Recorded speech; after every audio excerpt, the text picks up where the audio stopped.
I've got some BMW news for you guys. If you're new to my channel, my name is Denver. I'm a client advisor here at Parkview BMW in Toronto, Canada. And in this video, I'm gonna walk you guys through the retailed ordering guide for the 2023 X5M and the X6M. I'm gonna walk you guys through the retailed ordering guide so you guys know what all the prices changes were from last year, any spec changes, package options, all the details like that. So let's hop into the product bulletin.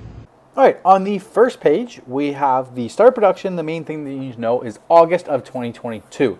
Now, the X5M and X6M are still powered by the S63 engine, not the new S68 engine that just got released in the X7. And let's get into the next page.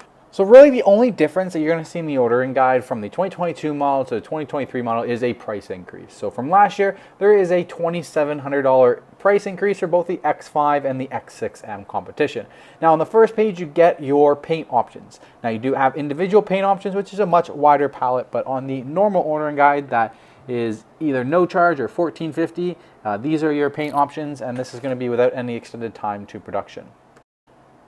Then you get into your interior options and then your packages. So between the X6 and the X5, the packages are virtually almost the exact same. The only difference really is in the M Enhanced package. The X5M doesn't get the M carbon fiber rear spoiler, so it's a little bit lower on the price point.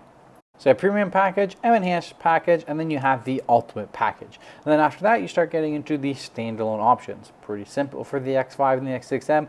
Red brakes, black brakes, 50-year anniversary emblems, carbon fiber trim or piano black trim, ambient air package, Bowers & Wilkins, and a wireless charging device.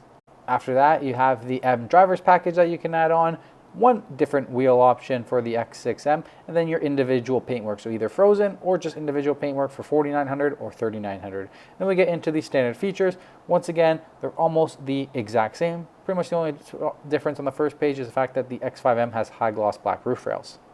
On the second page, they share all the standard features, and on the third page, the X6M just has one other wheel option over the standard option, where the X5M just has one wheel. All right, thank you guys so much for watching. I hope you guys appreciate this BMW content. If you did, please smash the like button, subscribe to the channel. If you're in the Toronto marketplace and you're interested in this or any other BMW, feel free to send me an email and I'll be happy to help you guys out. Thank you guys so much, and I'll see you on the next video.